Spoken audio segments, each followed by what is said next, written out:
Eto mga sangkay, general laban sa general po ito. Senator Bato de la Rosa, binatukan po ni Ping Lacson.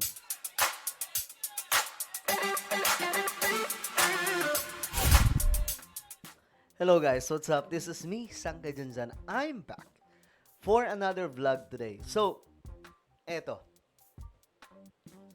Si Senator Lacson kasi ngayon ay nagsalita na po tungkol po dito sa pinaggagawa nila Bato. Especially kay Bato mga sangkay. Alam ko siya po yung pinapatamaan dito eh. Ngayon, nagsalita po siya dito tungkol po sa alokohan doon po sa Senado. At dito nakasampal po si Bato ng katotohanan mga sangkay. Talagang harap-harapan po, pinamuka ni Lacson kung ano nga ba talaga yung dapat ginagawa ng isang senador. Pag-usapan po natin yan, pero bago tayo mag-umpisa, no? Paki-subscribe po muna yung ating YouTube channel. Aba, tayo po ay 1.52 million subscribers na. Paangat po tayo ng paangat. Kung ikaw ay hindi pa po nakakapag-subscribe ngayon, makikita nyo po yung subscribe button sa baba ng video na to. I-click nyo lamang po yung subscribe, i-click ang bell, at i-click nyo po yung all. Sa mga nanonood po sa Facebook, i-follow nyo po yung ating Facebook page. Okay, eto na nga mga sangkay, tingnan po natin. Nakaraan kasi, itong si Bato, no? May mga sinasabi, siya po talaga yung naglatag, no? Na i-dismiss na po itong impeachment complaint laban po kay VP Sara. Pero mga sangkay, ni-real talk po siya dito ni Lacson. Kasi nga po, gigil na gigil po itong si Bato eh. Gusto niya po talagang hindi na maituloy yung itong impeachment. Ngayon, ito ang sabi ni Lacson. Di mo pa nakikita ang ebidensya, gusto mo na i-dismiss yung kaso? Oh. Dito pa lang mga sangkay, panigurado, mamumula po yung ulo ni Senator Bato. Talagang hindi man literal na binatukan si Bato, mga sangkay, pero in reality, sinampal po siya dito ng talagang namang napakalaas, no? Isang bagsak. Ito ang sabi ni Lacson, mga sangkay. It's awkward to say the least na umupo kang senator judge, mayroon ka ng pre-judgment. Kasi ang mga senador, mga sangkay, sila naman po talaga dyan yung mga senator judge. No? Sa mga magaganap na impeachment, no? Kagaya po ng mga naunang impeachment, like panahon po ni Estrada, at iba pang mga matataas na opisyal ng ating bansa. No, napaka-awkward po nun, sabi ni Senator Lacson na at least umupo kang senator judge, tapos mayroon ka ng pre-judgment. Ano yun? Sabi pa po niya dito, hindi mo pa nakikita yung evidence. Meron ka ng judgment na gusto mong i-dismiss yung kaso?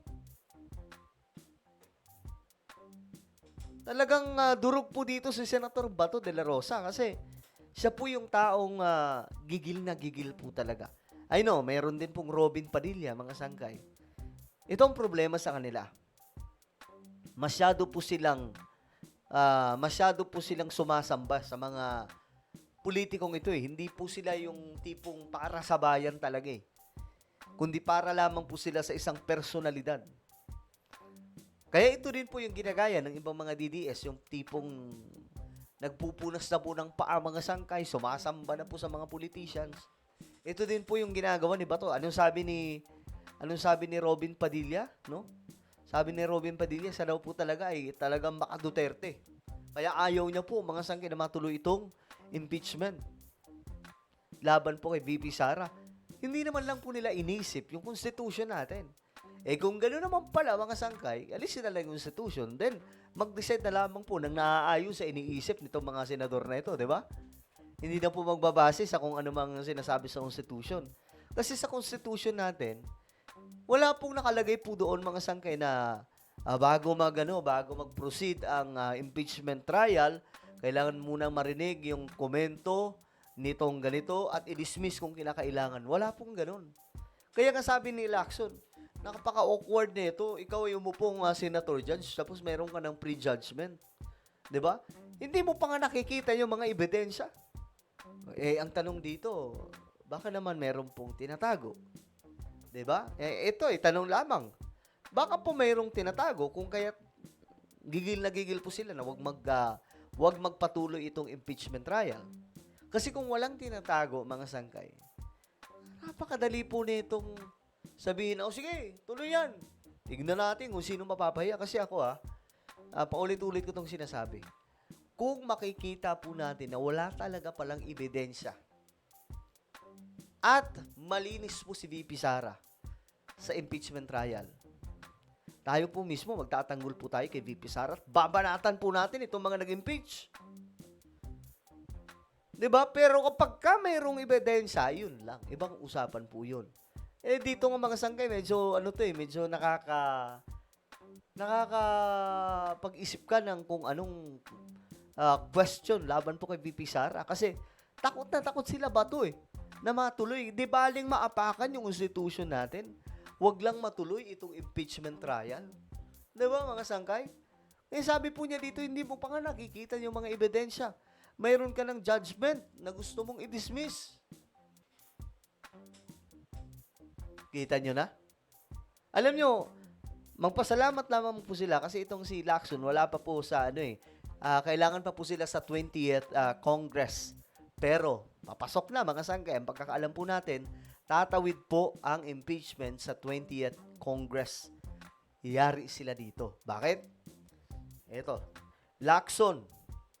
Andyan din po si Soto. Si Tito Soto, nagsasalita po talaga na parang binababoy po nila yung constitution, mga sangkay. Tila baga ayaw po nilang sundin ang constitution at ang gusto nilang mangyari, sundin ang kung anumang kanilang mga iniisip. Hindi naman po pwede yun. Kung gano'n na lang, wag na tayong magbasa ng constitution, kanya-kanya na lang trip, di ba? Kung anong iniisip ni Senator Lacson, di yun na lang din ang tahakin. Kung anong iniisip ni Bato, di yun na lang din ang gagawin. 'Di ba? Ako gusto ko rin, ito, magiging honest po tayo. Ayaw po natin ng impeachment na yan kay VP Sara. Pampagulo lang yan maraming madidelay dyan ng mga kailangan isabatas. Kaya nga lang guys, kailangan na po yan, kumbaga, andun na po sa Senado, kailangan na po kaagad na iproseso yan. Kasi, kapag aawatin natin yan, inaapakan po natin ang konstitusyon. Unconstitutional na po yan. Kagaya ng ginagawa nila Bato, mga sangkay na pag-arang, unconstitutional yun.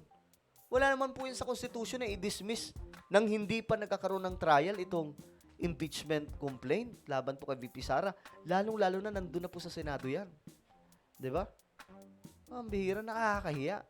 Well, ano po ang inyong opinion, mga sangkay? Nabatukan po si Senator Bato ni Lacson. Pambihira. Ano po ang inyong opinion? Just comment down below. Meron po tayong YouTube channel, Sangkay Revelation.